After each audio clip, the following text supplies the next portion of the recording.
If the council could please place their appearances on the record. Your Honor, David Leonardson, representing Ms. Morrison and the child. Thank you, Your Honor. Good morning. Robert Gurmurthy. I'm appearing on behalf of the defendant. We're both appearing by Zoom. Thank you. So we are here today on mom's motion regarding parenting time. I do see that mom is present with the child. Unless you plan on calling the child as a witness, Mr. Leonardson, the child does need to be in a separate room during testimony. Well, even if called as a witness, but I would prefer not calling her as a witness, but I would indicate to the court that it would be important that friend of the court or DHS do an interview of her on this issue. well, I cannot interview her for factual allegations. A reasonable preference can be considered. Typically, that's only considered in a custody change, but perhaps a reasonable preference can be considered for a parenting time issue, and then I would do a separate interview with her, but I cannot get facts from her beyond anything beyond a reasonable preference in any interview that I have with her. I understand that, Your Honor, but there are physical concerns concerning parenting time that have continued over time, and it would be important that her views are heard, and it could be through a meeting with DHS out of Sault Ste. Marie, which is her home residence. Well, I mean, I don't know if your client has gone to report that, if she's seen that. You're free to call her as a witness if you want, but you don't have to. It just, as far as getting certain evidence on the record, that might become an issue. But what we'll do then, I guess, is move forward with the hearing. That is also a second problem, Your Honor. John Herman, who is her counselor by phone, is unable to meet with her at this time. He has an outside appointment. And so we were willing to take testimony of the mother, but we will need to adjourn the hearing to allow the court to have time to set up a meeting time with Mr. Herman as to his concerns.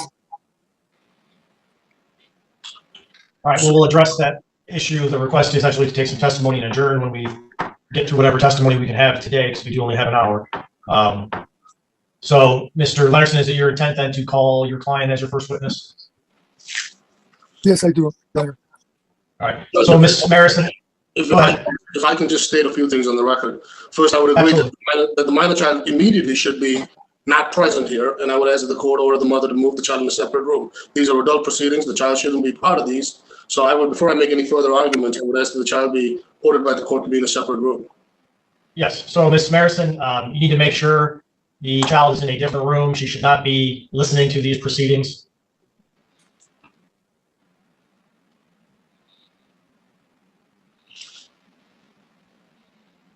And ma'am, if you could just please unmute and confirm that she is not in the same room as you and is not able to hear these proceedings.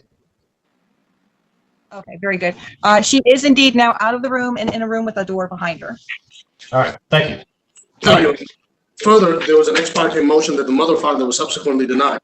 There is no allegations in that motion that addresses anything regarding a counselor or any other concerns or concern that Mr. Leonardson indicated regarding DHHS or otherwise. So any of that should be barred, because we're here simply about that motion as to what the mother alleged, which was denied, and per Judge Hunter was just set for a hearing. So if Mr. Leonardson wants to allege that any other allegations that are there, then we should be aware of those so we can adequately prepare for whatever those additional allegations are. In short, what I'm saying, Judge, is I would be opposed to a adjournment because we were here in May. I don't have an appearance from Mr. Leonardson. I don't have a witness list from Mr. Leonardson, and clearly this would be a trial by ambush, and we don't practice law that way. So, one, I object on that basis. But if there are additional issues, I would not object to the adjournment if Mr. Leonardson, the motion is denied, the ex parte is denied. That's where we stand. If Mr. Leonardson is making other allegations, then it should be in a well-pled pleading. Otherwise, I would orally motion the court for a more definite statement because it isn't in the ex parte motion. It wasn't alleged. So, I'm speaking from both ends. So I'll leave it up to the court how the court wants to decide. But we're limited then just to the purpose of what the mother's motion stated. If Mr. Leonardson wants to file a separate motion, I would be more than happy to then adjourn this. He can file a witness list. We can hold today as a pre-trial. And then I would like to speak to this counselor. I would like to speak to whoever the DHS worker is or is going to be investigating whatever those allegations are. We don't know any of those additional allegations. And in due process and fairness to my client, he should be aware of those. And as the court back in May of 2023 addressed on the record that prior orders continue, those orders will still continue. He will exercise parenting time as it is. And that order will just continue until Mr. Leonardson then files whatever those allegations are that he's addressed in his opening, that we would then be adequately prepared. The court would be adequately prepared. We'll have a witness list, and we can adequately interview the witnesses and so on and get whatever records are necessary and then have a proper evidentiary hearing rather than bifurcating it and coming in bits and pieces and then dealing with issues, objections as to what was not pled in the ex parte motion. But that's all I have, Judge. Okay. I'll indicate that, oftentimes people file ex parte motions, they get denied, and the circuit court judge will refer to front of the court to conduct a hearing. I consider that hearing to be open on anything that is relevant to the relief requested, which in this matter was either stopping parenting time, changing the supervisor, or having parenting time somewhere else. So, I'm certainly always going to allow a party to provide any testimony that is relevant to that. So I do treat it as kind of an open motion for parenting time hearing. I understand your request of having more time to know if there are other issues to address beyond what is written in the ex parte motion. What I'm likely to do, or what I'm going to do, at least for today, is take testimony from anyone that's here and ready to go. If there is then additional witnesses that are needed, we can discuss what those witnesses would testify to and about, provide that information to counsel, and then obviously give you time then to prepare any necessary cross-examination of those witnesses or any conversations you want to have before the next court date. So, Mr. Leonardson, if you want to call your client as a witness, we can take her testimony and proceed forward, but we will, essentially end up coming back a separate day to finish any additional testimony. I just have one more procedural question then, Judge. Sure. The court would not preclude me from recalling Ms. Marison at a later date, correct? I will not. Okay, thank you. That's all. Thank you. Tina, we're here today at the concern of you and your daughter. Is that correct? Yes, sir. What are those concerns? My daughter on the 10th of April, when I came home with her from the park and sat down to dinner, told me that things were Judge, that's hearsay. Okay. Mr. Leonardson, there's an objection, a hearsay objection as to what her daughter said to her. Do you have any argument? We're here on the basis of the concerns of a mother and the child as it relates to parenting time with the father. He did not attend the parenting time, so any statement that you make about the parenting time would be through the daughter. That's why it's important that the daughter be interviewed now or at a later date. But there's no reason why we shouldn't be able to present evidence as drafted by my client individually without my assistance as it pertains to potential harm and of the child during parenting. Your Honor, again, that does not meet muster under any of the exceptions of the hearsay rule. I agree. I don't believe that you have stated any exceptions under the hearsay rule, at least. So I would sustain the objection. At this point, she cannot testify as to what the child told her unless you present a hearsay exception.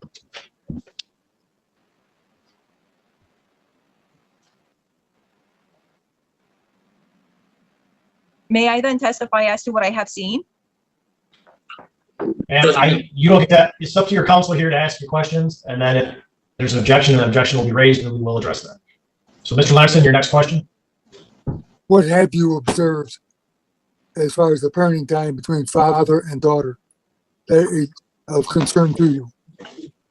Of great concern to me is the fact that even as recently as this May after his birthday, Philip has turned around and emotionally abused Alyssa and verbally abused Alyssa to the point where she was sitting in my lap and crying and continuing to go at her. Because I'm going to object. She's not an expert and she can't testify to emotional or verbal abuse. There's no diagnosis, and that goes to an opinion. She can't testify to those. She can testify to what she saw, but she can't testify to a conclusion. All right. And ma'am, you're making conclusions, so you can testify to what he said that you heard him say, and what you saw and any observations you made of your daughter's behavior. So let's kind of clear this up a little bit because, so you're saying, I want to get a date the best we can to when you're making this observation. So you said sometime in May? Yes, in mid to late May, right after his birthday, when he came for his parenting time. Okay.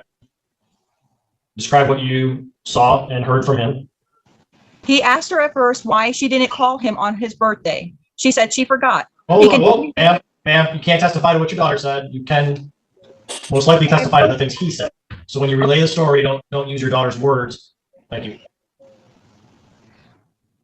He asked our daughter, why she didn't call him on his birthday. And then after her explanation was given by her, he proceeded to question her and yell at her and berate her for not remembering, despite the fact that she has neurological toxicity that has been diagnosed by University of Mott's Children's Hospital neurological team, that she didn't have any capacity to remember these things. He put her in a position of where she was in my lap crying and needed comforting for over 20 minutes while he continued to yell at her and tell her she was insufficient for not being able to remember these things. Is this the type of attitude he's had in previous parenting times also? Correct. This has also occurred while he was doing tutoring for her schooling. He has at times, I've overheard him put her down for her capacity to remember details such as names, numbers, and dates, which is part of her neurological toxicity, which once again has been diagnosed by Mott's Children's Hospital through the neurological department. And is this or examples of his attitude towards individuals in general? In other words, have you had physical allegations against the father in your contact with him? Yes, our divorce was a result of him having physically tried to strangle me. I'm going to object again. We're here as to the entry of the last order, which would be the ex parte order, not going back to 2015. Well, I'm not going to stop it at the ex parte order because this is a motion regarding parent time. So I'd go back to the last custody order. Okay. As a matter of fact, I'm the one who requested that her father would be able to have visitation specifically because she's terminally diagnosed and she needs as much support as possible. At the same time, what he's doing for her is not supporting her, but she is suffering through the visitations and the contact that she's getting because his continual yelling at her. Judge, I would again ask that part of that testimony be struck. She's again concluding as to her suffering, but there is no testimony as to what that is. Again, I don't believe Ms. Morrow is an expert to testify as to the ultimate conclusion of what that is. I will sustain that objection.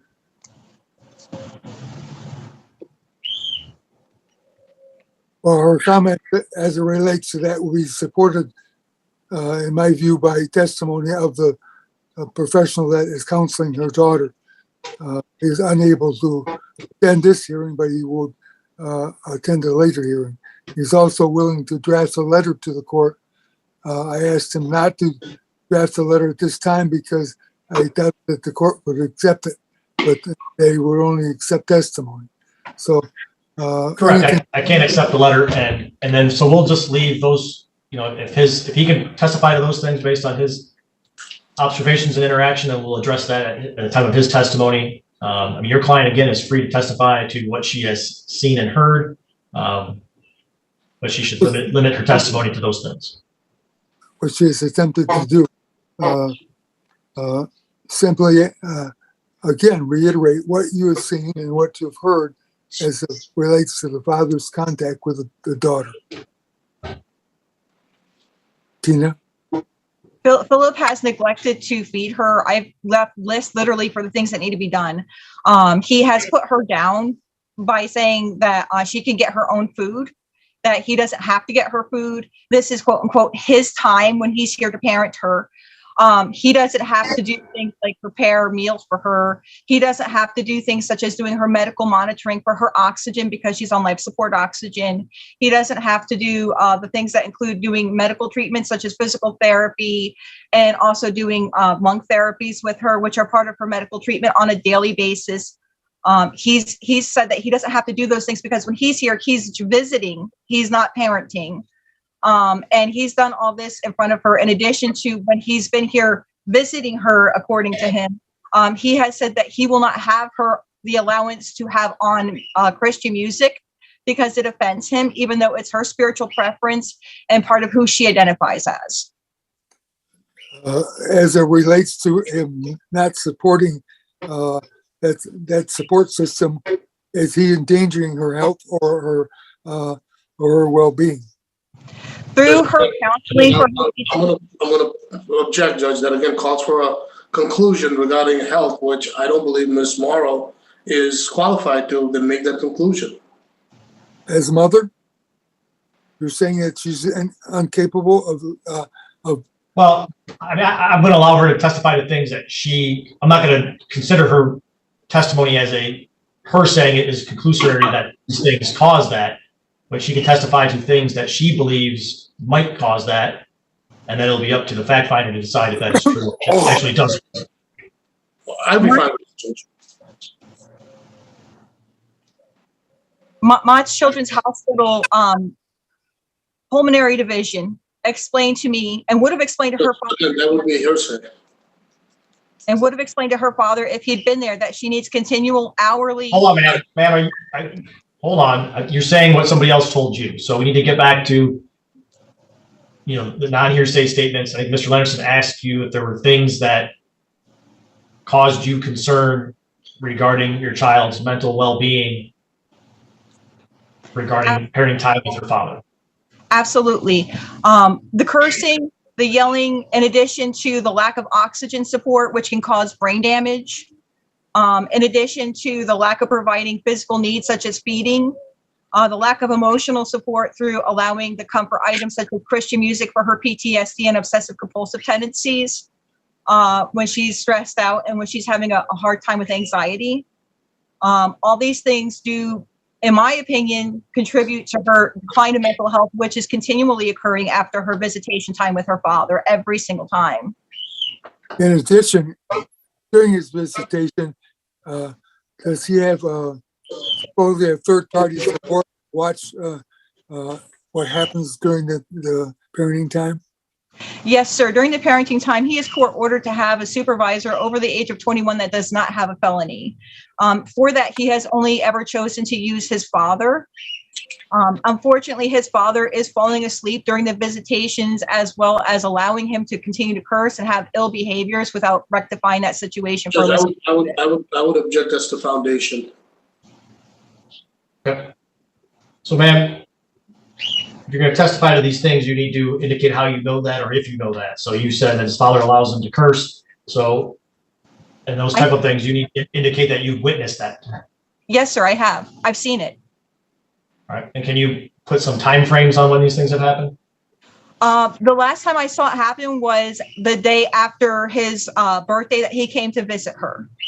Was the very last time I saw it happen, but I've seen it happen throughout the last 7-8 years that I've hosted his parenting time at my home many times, including on video I saw where when he had his brother-in-law Shane and his sister Erin visit with him, in addition to his father, who was a supervisor, he was cursing and yelling at Shane as well. He's started arguments with other adults, including Alyssa's caregiver, oftentimes in front of her without any regard to her mental care through that.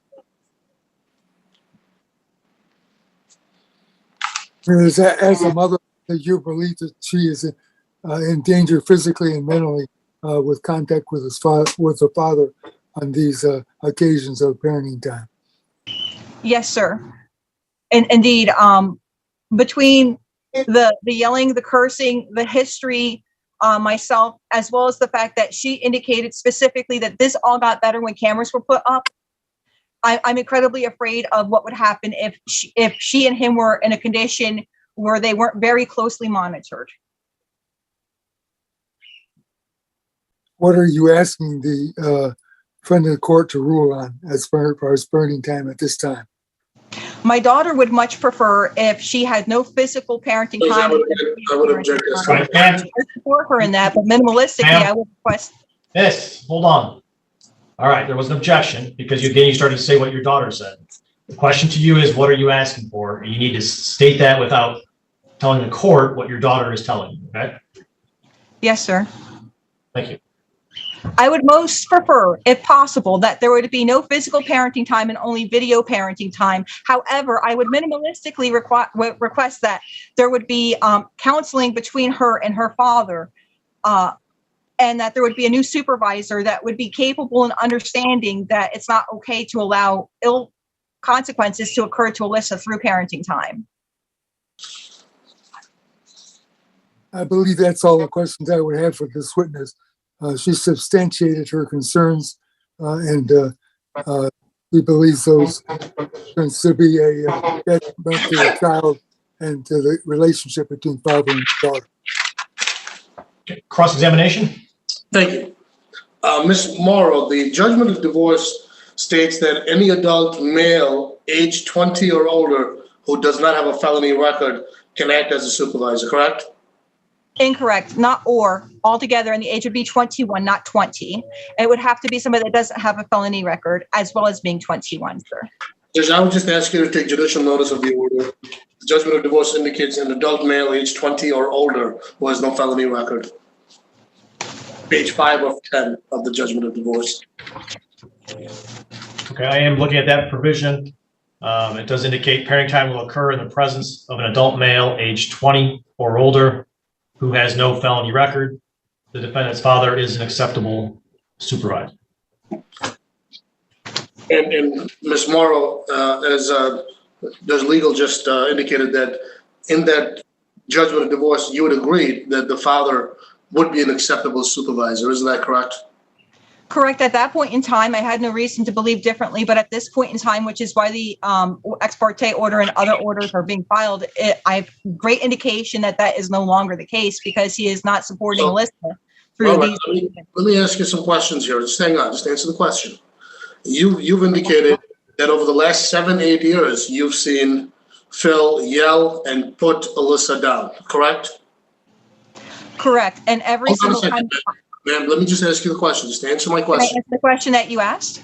Well, you said yes. I'm going to interrupt you because if there's anything further, your attorney will ask you those questions. Have you not just interrupted me? Well, I'm going to interrupt you because I get to ask you the questions. You answer the question. The question called for a response with a yes or no response. You responded with yes. All right, I do agree that the question was answered. If there's additional follow-up, that's certainly something that your counsel can ask you and redirect. Ms. Morrow, over the last 7 or 8 years of you observing Phil physically yell and as you've testified, put Alyssa down and call her names and not support her, why didn't you file a motion 7-8 years ago?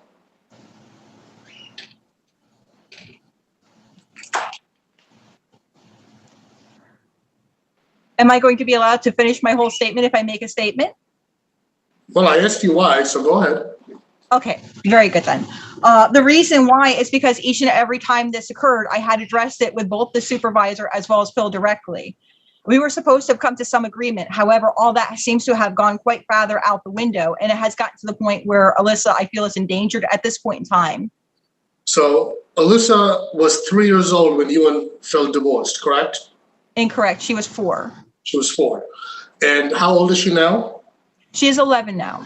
So your testimony is you let 7 years, 8 years go by without coming to court, and where you've testified, you had a lot of concern regarding Phil's behavior, yet you didn't come to court and file a motion. You didn't take any action. Is that correct? Incorrect. I did take action. I took action directly with him and his father, as well as being present through a majority of the times myself. Now, prior to May 31st of 2023, you were not present at any of the parenting time, the supervised parenting time, correct? Incorrect. How are you present? Prior to November of 2023, I was present for almost every moment of parenting time. You're present physically in the house?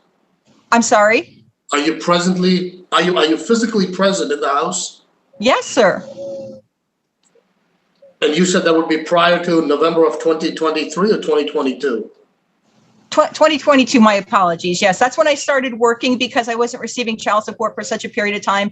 I needed to get a job so as to support my household. And while he was parenting, I was working. And your testimony is that you were present at every parenting time? Almost every. There was very few that I wasn't present for, a majority, if not all, of the parenting time. All right. When did Alyssa start seeing this counselor? I don't recall the exact date. Do you recall what year? Well, this is the third counselor she's seen. All right. When did she start seeing this third counselor? This current, it was this year that she started seeing this current counselor. Okay. Do you recall what month? No, I don't.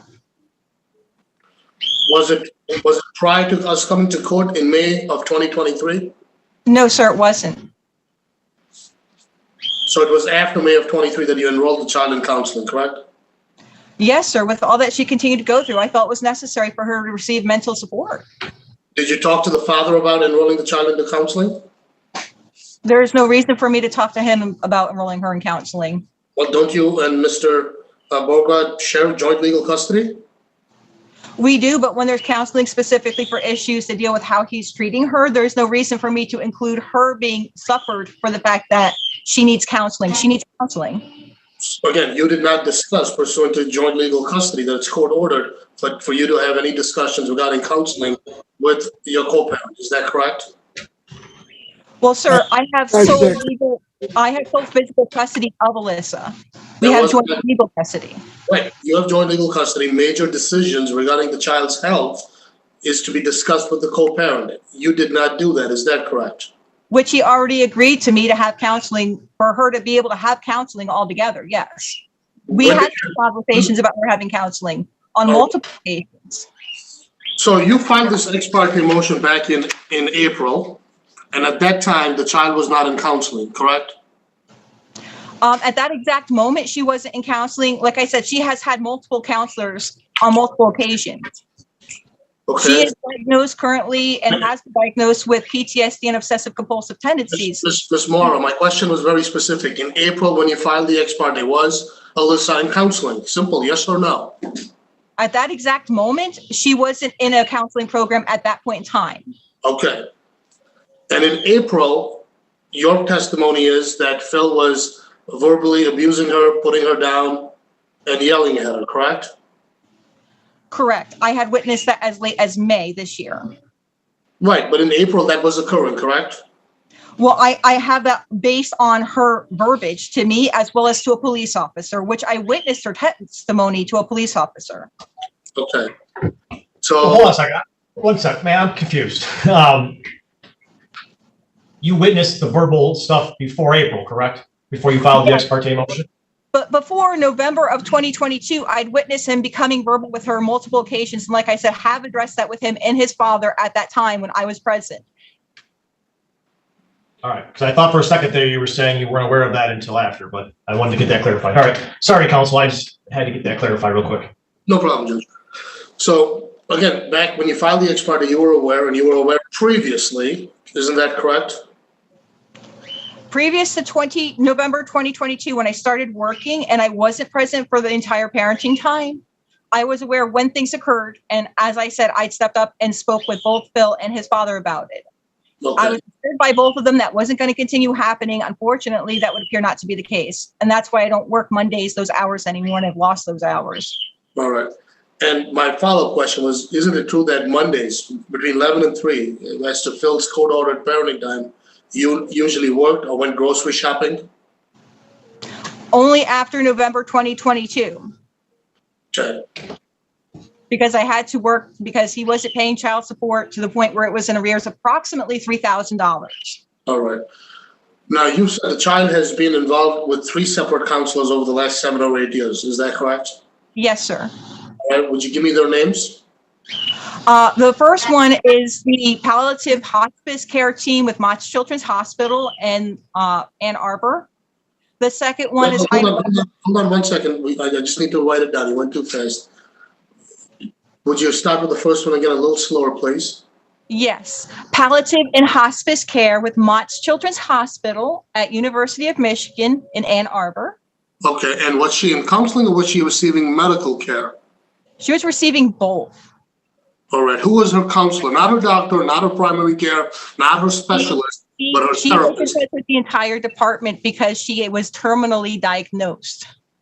I get that, but I'm more specifically inquiring about who her therapist would have been. She had multiple because it was whoever was available when she needed help. Okay. Did you report Phil's conduct, the yelling, her putting her down, not supporting her medically, to any of the therapists or medical staff at U of M? Just yes or no, did you report it? As a matter of fact, when he punched the wall, when she was in the bone marrow transplant unit, they were very well of the fact that he had an issue and said that he couldn't come back unless he had security and promised not to do that again. That wasn't my question. My question was, did you report Phil putting down the child and not supporting her to her therapist? Yes. Okay. The punching of the wall incident that you just described was prior to the divorce, correct? Yes, that was prior to our divorce. All right. I'm just more curious about after the divorce. Since the judgment was entered, and that would have been March 4 of 2016. Did you, your testimony is you did report Phil's conduct regarding Alyssa that you had concerns about to the therapist at U of M? Yes, although I don't recall whether that was before the divorce or after the divorce, to be 100% with you. I just don't recall the date that occurred on. It was a while ago. Okay. Who was the second therapist? The second therapy group was Hiawatha Behavioral Control here in Chippewa County, Michigan. Hiawatha Behavior Control? Yes, and I believe the therapist's name was Sarah, though I don't recall her last name. Sarah would be the first name, correct? I believe so. All right. And did you report Phil's conduct to Sarah, the therapist at Hiawatha Behavior Control? When you say report his conduct, she was aware of the fact that Alyssa was very uncomfortable with him and that he wasn't always appropriate, but he had a supervisor when he had his visitation. So when you say report his conduct, what specifically do you mean by that? Well, did you tell Sarah, hey, during parenting time, this is what I've observed, this is what I've seen, and I want to report this conduct to you so you can work with Alyssa in therapy to navigate these issues? Did you make those statements or similar statements to her therapist? Yes, indeed, I had. And indeed, her therapist had stated that Well, don't tell me what a therapist stated. That wasn't the question. So just hang on. Who's the third counselor that Alyssa is involved with? Joe Harmon. And where is he out of? He is out of Auburn Hills.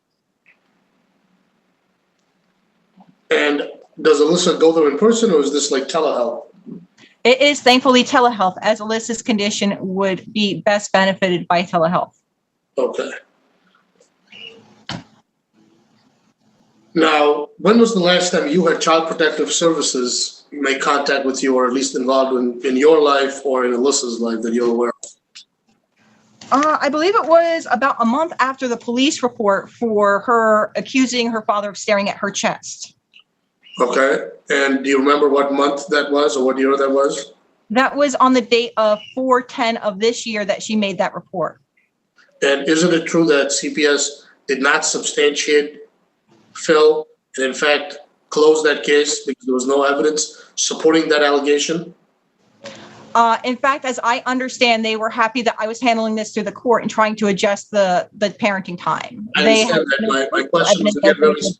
My question was very specific. Isn't it true that CPS closed that case and nobody, specifically Phil, was not substantiated because of lack of evidence? Isn't that true? Yes or no? Well, when you say substantiated, that would indicate a charge. And my question would be, what charge would have to be substantiated? Well, was the case closed?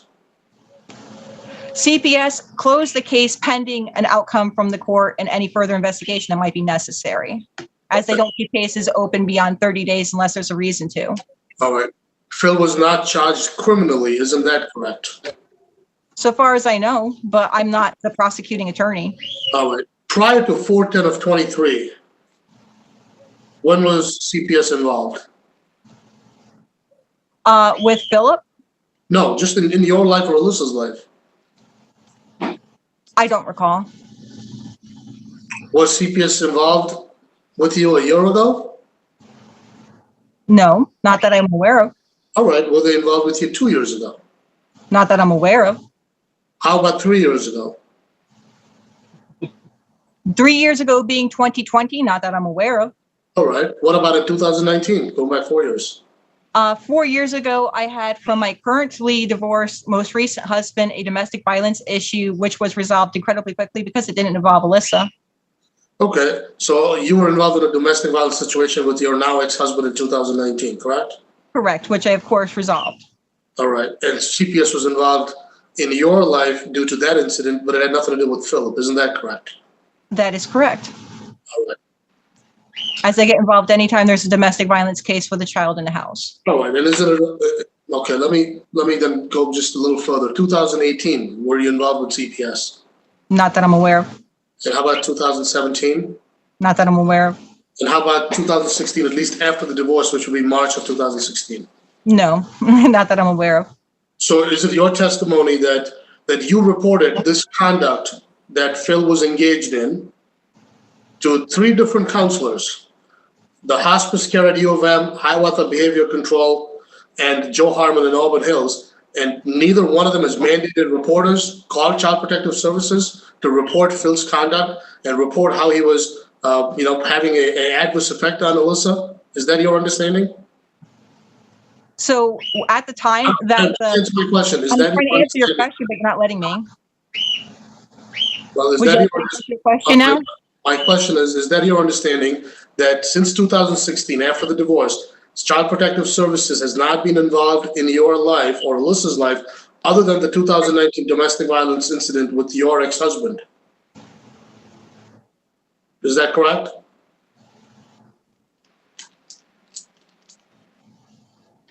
The counseling that you're referring to in that question, most of it occurred before and during the 2016 occurrences. My question, ma'am, was again very specific. Since the divorce in 2016 until 4/10 of 23, you've indicated that over the last 7-8 years, Phil has been yelling, screaming, putting Alyssa down, and not providing care for Alyssa or feeding Alyssa, doing his 4 hours of parenting time, and that Child Protective Services has not been involved when you've reported this conduct to 3 different therapists. Is that your position? Simple, yes or no? No, it's not. Okay, so you would have CPS reports going back in that time frame. if No, CPS sir. would have been Your involved. Is that basis right? has 5 different substantiating foundations, and you're only building off of one. First of all, during his visitations, oftentimes as I was working, he would be seeing her for more than 4 hours. So the neglect of not feeding her as well as not doing medical care would be extenuated beyond 4 hours. It wouldn't be a simple short period of time. Ma'am, and I have to ask you this in question. addition You to just that- testified. So hold on, ma'am. I think you got off of his question there, clearly. His question was to you, is it accurate then that CPS was never contacted by anyone regarding concerns of his care, Phil's care of the minor child, other than the recent incident in 2023? Is that correct? On that basis of that question, yes, sir, indeed. All the All right. instances that I Thank you. had. All right, thank you. All right, that's good. And that's answered. All right, counsel, you can proceed with your next question. Thank you. Ms. Mora, while you were just digressing, you brought up a point and you testified that you were oftentimes working. I thought your testimony was you were seldom working. You were present during all parenting time. So which one is it? Were you often working and Phil was exercising his parenting time being supervised by his father, or were you always present or present more often than not? From 2016 until November of 2022, I was not working. At November 2022, specifically the date of the 21st of November 2022, I started working at Little Caesars. At that point in time, I was often working during the parenting time. It's during that point in time that things have escalated from being minor, quick incidences that could be addressed with Phil and his father directly to being something that needs to be addressed on a higher level, which I've done. All right. And Joe Harmon, you've enrolled a child in counseling since May 31st, 2023. And to the best of your knowledge, Mr. Harmon has not, as a mandated reporter, as a therapist, reported Phil's conduct to anyone, for whether it be child abuse or whether it be Child Protective Services. Isn't that correct? I would not be aware of what Mr. Harmon's doing on that level of things. You'd have to ask him. Okay. You haven't had any contact with Child Protective Services since May 31st of 2023, since the child was enrolled in counseling, correct? I honestly don't recall the exact last date I had contact with DHS up here. And what was the nature of that contact? There are reports on that. I'm sure they could hand those to anybody who needs them. I didn't understand the answer, ma'am. Again, my question was, what was the nature of the contact they had with you? The nature of the contact they had with me specifically was over Philip's treatment of Alyssa during her parenting time with him. All right. And who from CPS made contact with you? I don't recall their name off the top of my head. But like I said, there are reports with the DHS office. I'm sure you'd be able to get those files and reports if necessary. And you would have the contact information for that CPS worker, since he or she would have left you a business card or given you some of their contact information. Isn't that correct? I have it located somewhere on my phone, which I'm using right now for Zoom, so I can't multitask on it. No, I understand. I understand. Do you recall if her name was Shannon? It may have been. I don't honestly recall. Okay.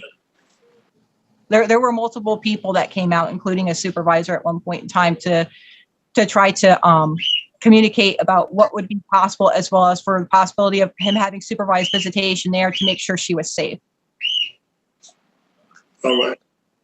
Judge, at this time, I don't have any further questions of Ms. Morrow. I would just reserve my right to recall her. Thank you. Okay. Mr. Larson, any redirect? No, I don't at this time. She's answered the questions as brought forth, and there seems to be a basis for her allegations. I don't have any further questions at this time. All right, ma'am, I got a question. So how much parenting time does Mr. Beauregard exercise? How often is he having parenting time, and does it fluctuate? It fluctuates incredibly much so over the last 8 years. There have been times where he didn't see her for months. He didn't desire to see her for months, didn't talk to her for months. And then there are other times where he wants to see her every single week. Recently, he's seeing her from 11 to 3 on Mondays. And by recently, I mean the last couple months. Up until April, he was seeing her from 11 o'clock in the morning, I believe, till 6 o'clock in the afternoon. And that allowed me to work that time as well to bring in extra income to help support the household, as his delinquency on child support demanded that I do something at that point in time to maintain the bills. There's no set specific schedule then at this time, is that correct? As it is right now, oftentimes he comes to visit her between 11 a.m. and 3 p.m. as is indicated by the divorce order. But he doesn't always, and it's really left up to his discretion as to whether or not he comes. When I look at the order, it indicated he'll be able to parent, he'll be able to exercise parenting time during certain hours, provided he gives 48 hours notice whenever possible. And then it was handwritten in that he could exercise parenting time on Mondays from 11 to 3 as well. So I just didn't know if you guys were treating that as he's been doing it on Mondays, or is he providing you notice on Mondays, or it kind of just been treated as, okay, there is a standing, he can have time from 11 to 3 on Mondays if he shows up. Is that kind of what's been happening lately? And the most part, that is what's been happening. He can have it as long as he shows up. There are rare exceptions, such as this Monday, where I've requested that, if possible, that we not have parenting time, specifically because Alyssa and I are supposed to be at a hotel with a water park so she could enjoy vacation time. But other than that, typically I just make it so I'm here and she's here for him on Mondays from 11 to 3 at this point in time. And like I said, over the last 8 years, it's varied quite some bit, where there's been times where he hasn't shown up for almost a month or more, and he just doesn't show any interest in it. So currently you're available on Mondays from 11 to 3? Yes, I make myself available. So if he chooses to do parenting time, we're here for it. And is that something that would continue throughout time, that you would make yourself available for parenting time on Mondays? Considering that the supervision that she needs and feels comfortable with demands it, yeah, I have to. I don't have a choice, really. She's my kid. I'm going to, make sure she's taken care of on that level. Ma'am, you need to answer just questions, all right? And then the extra, you can either reserve that if your attorney asks you, but we don't have a ton of time. This is going to take forever. So try and focus on answering just the question. Yes, sir. do you have other people that you think are, or do you have other suggestions of potential supervisors? Yes, sir. I would recommend somebody that is either a law officer or a DHS officer or somebody who is familiar with dealing with abusive men and not a woman, because he has no problem with being physically violent with women. And I'm saying that on historical past experiences. All right, so I don't think law enforcement's gonna hang out for visitation. So I don't know if your DHS does supervisions unless there's open cases. Most that I know won't do that, but I don't know if in your area, perhaps they do. Is that something that you've researched and investigated? That's why I was speaking with the manager at the DHS office as I was asked about, and unfortunately they said they don't. Okay, all right, so knowing that those two options really don't exist, is there a person that you think could supervise other than yourself or his father? I'm not a fit supervisor for him because I'm a woman who he has physically abused in the past. So All right. no. So hold on, I'm confused. You said that you're there and you supervise, correct? I watch my child. All right, and his dad is there at those. His dad is there at those same times. Yes, it's my house. I watch my child. I watch my house. I take care of my personal space and belongings as well.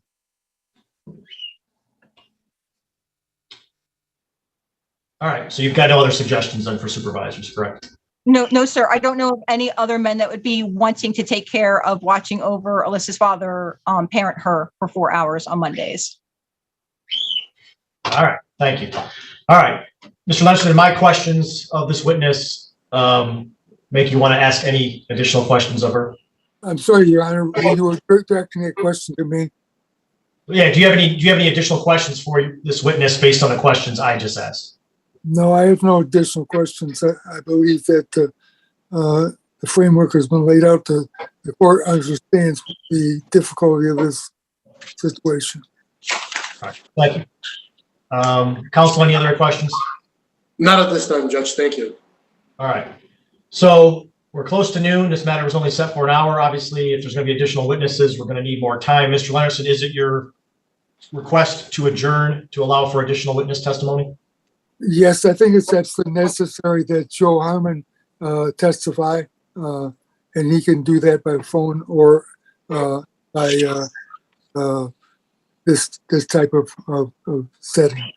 This isn't. Do you have any other witnesses that you intend to call? No, I would not. The court is aware of the difficulty of this situation. All right.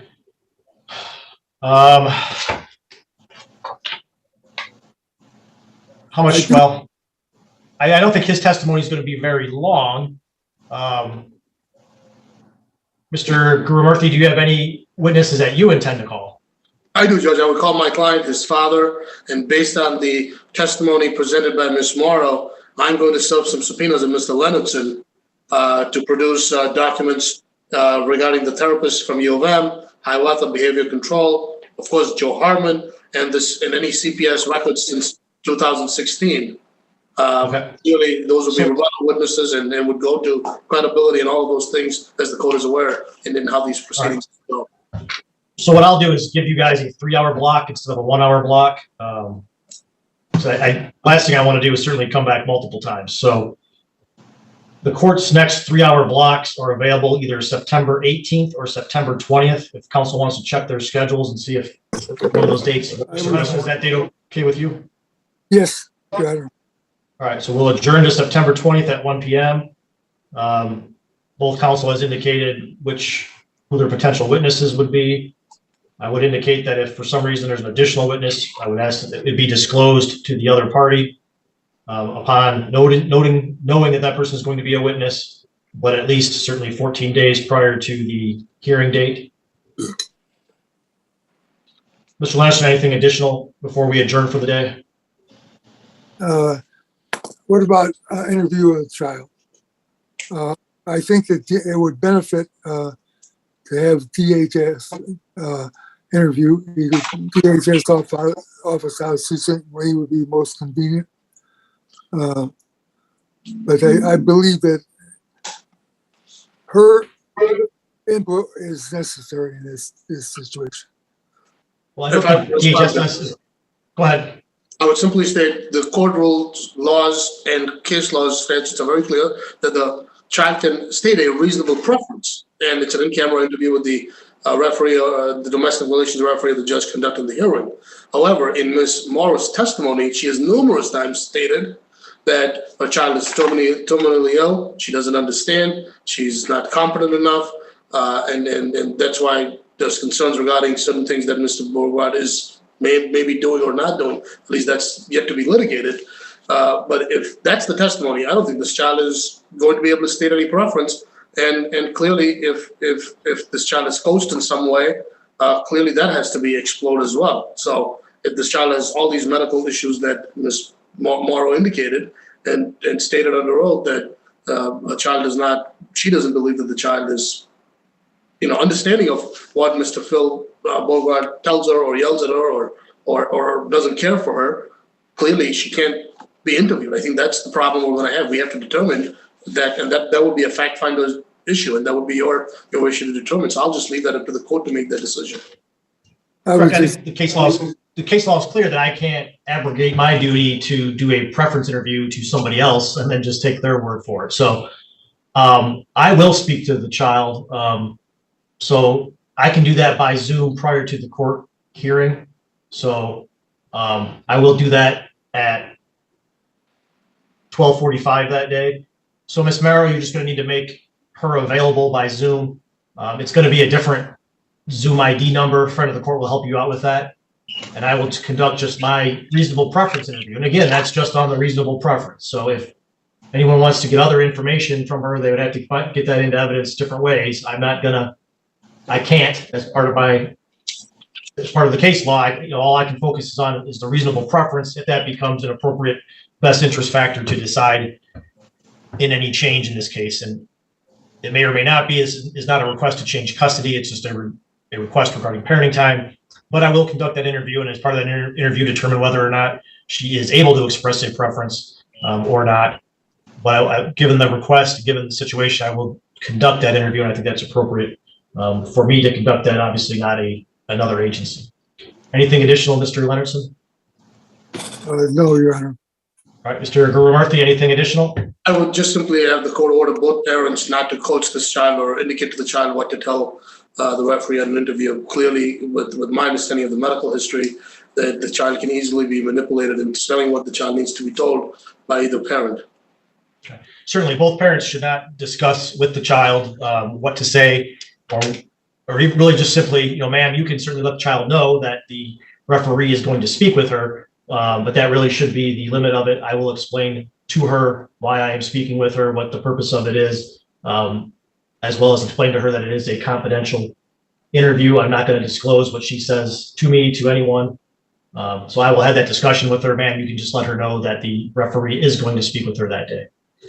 And no one should discuss with her what to say to me. All right, so we will adjourn then in this matter to the September 20th. The hearing itself will start at 1 p.m. and I will do the interview at 12:45.